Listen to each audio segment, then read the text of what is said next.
Assalamualaikum warahmatullahi wabarakatuh dan salam sejahtera. Bertemu kembali kita dalam cara penulisan karangan respon terbuka bahagian kedua bersama Cikgu Rizlan. Apa khabar para pelajar sekalian? Baiklah pada bahagian yang pertama, Cikgu telah menerangkan cara-cara menulis perenggan pendahuluan. Bahagian kedua, Cikgu akan teruskan dengan cara penulisan isi-isi perenggan isi-isi karangan. Baiklah, Cikgu akan teruskan. Kita pergi semula kepada soalan. Cikgu telah memilih karangan domain awam. Tema yang cikgu pilih adalah tema alam sekitar dan teknologi hijau. Seterusnya kita akan pergi semula kepada soalan yang telah kita pilih pada bahagian yang pertama.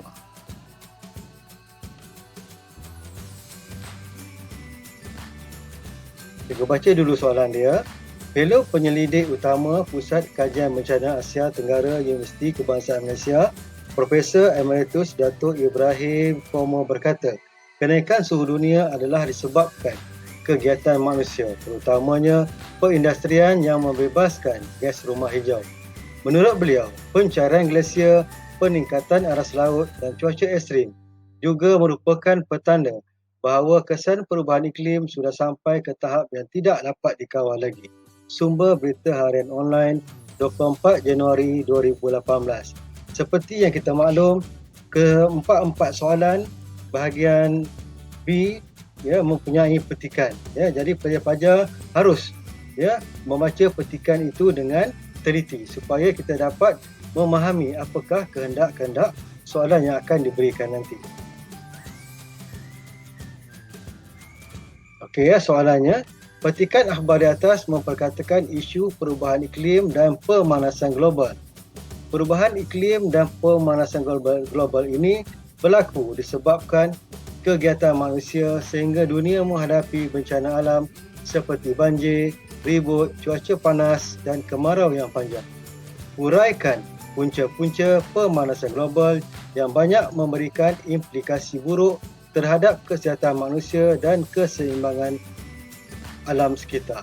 Kata kuncinya adalah punca-punca pemanasan global.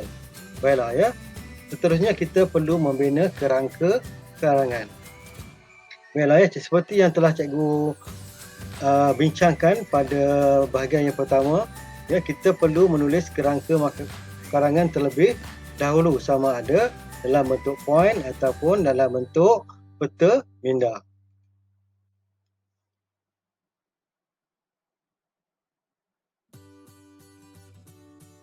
Di sini cikgu kongsikan satu kerangka karangan punca-punca pemanasan global.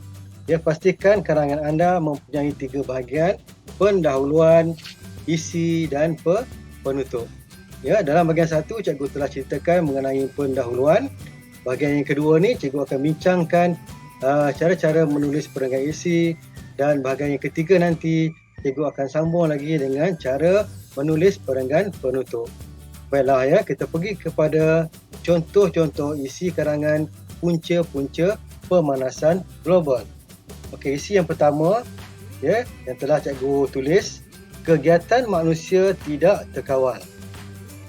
Yang kedua, perkembangan perindustrian yang amat pesat. Isi yang ketiga, kesan penggunaan rumah hijau. Dan isi yang keempat, pembakaran terbuka. Dan isi yang kelima, penjanaan tenaga elektrik.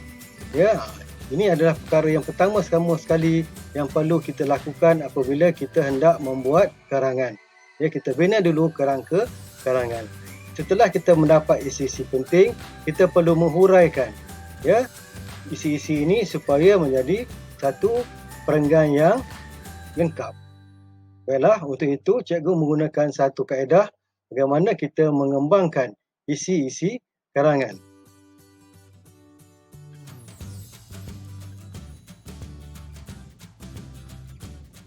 Di sini cikgu akan berkongsi dengan pelajar-pelajar sekalian cara menulis isi karangan menggunakan teknik imbakub. Apa dia imbakub? I menunjukkan isi karangan, M mengapa, B bagaimana, K kesan, U ungkapan dan P penegasan. Baiklah ya, cikgu akan pergi dengan lebih jelas apakah yang dimaksudkan dengan imbakuk.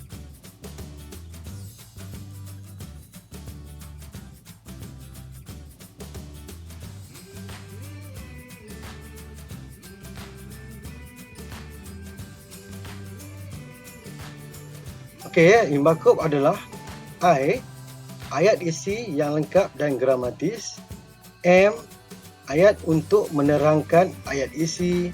Ba, ayat menunjukkan bagaimana berlaku yang ditulis dalam ayat isi serta contoh. K, kesan daripada ayat bagaimana. U, ungkapan atau peribahasa yang sesuai. P, penegasan bagi ayat isi.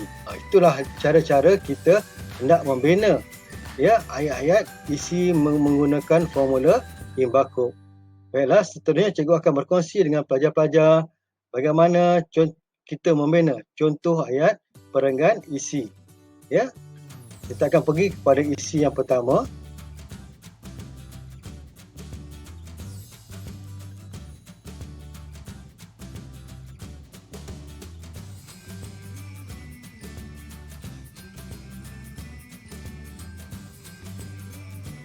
Isi yang pertama, okey, kita lihat I, antara punca yang menyebabkan pemanasan global adalah kegiatan manusia yang tidak terkawal. Ya, yang kita ambil daripada ya kerangka karangan tadi. M, kerana penebangan pokok secara berleluasa ya sehingga menyebabkan pengurangan aktiviti fotosintesis. Ya, ba, bagaimana ya pihak yang tidak bertanggungjawab melakukan penebangan pokok, misalnya penerokaan hutan.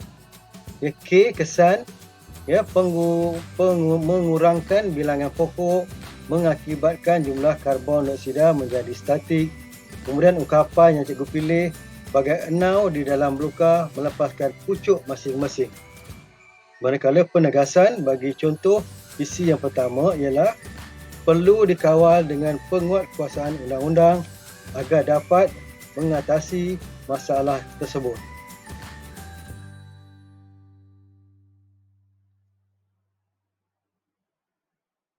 Seterusnya, cikgu pergi kepada contoh perenggan isi yang kedua. I, ya isi dia seterusnya, perkembangan perindustrian yang amat pesat. M, ya mengapa kilang membebaskan gas berbahaya seperti sulfur dioksida dan karbon monoksida. Okay, B, ini bagaimana ya, semakin banyak haba terperangkap oleh lapisan gas sehingga menyebabkan peningkatan suhu secara global. Kesannya memberi implikasi buruk terhadap kesihatan, keselamatan dan keselesaan manusia. Kemudian ungkapan yang cikgu pilih daripada isi perenggan yang kedua, cegah sebelum parah, dan penegasannya pihak industri perlu mencari bahan alternatif lain untuk mengelakkan kemudaratan kesihatan manusia dan alam sekitar.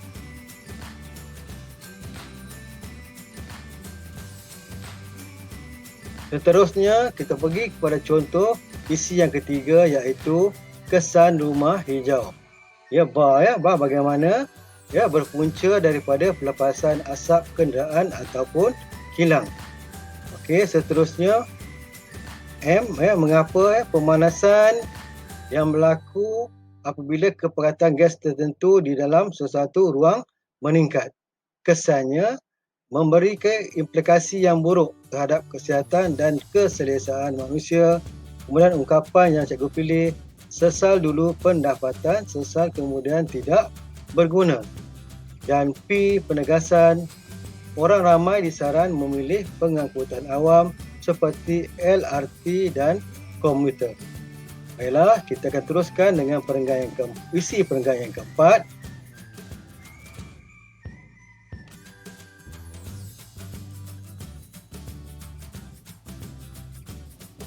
Isinya adalah pembakaran hutan secara terbuka. Ya, mengapa?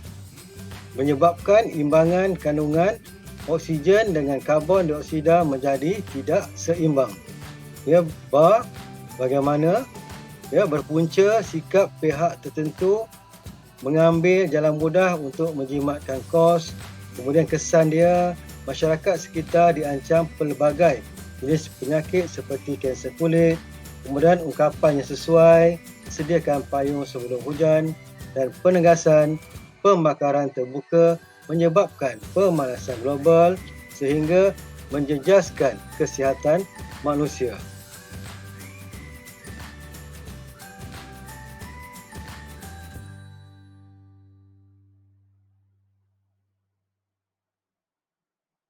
Seterusnya, cikgu pergi kepada contoh isi untuk perenggan yang kelima. Isinya adalah penjanaan elektrik di pusat penjanaan tenaga. M, mengapa? Penjanaan tenaga elektrik menyebabkan pelepasan gas karbon dioksida. BA berpunca daripada penggunaan bahan api fosil. K, kesan mengganggu komposisi atmosfera sehingga menyebabkan kenaikan suhu udara. U, berat mata memandang, berat lagi bahu memikul. Dan penegasan, penjanaan elektrik memberi kesan kepada manusia, flora dan fauna.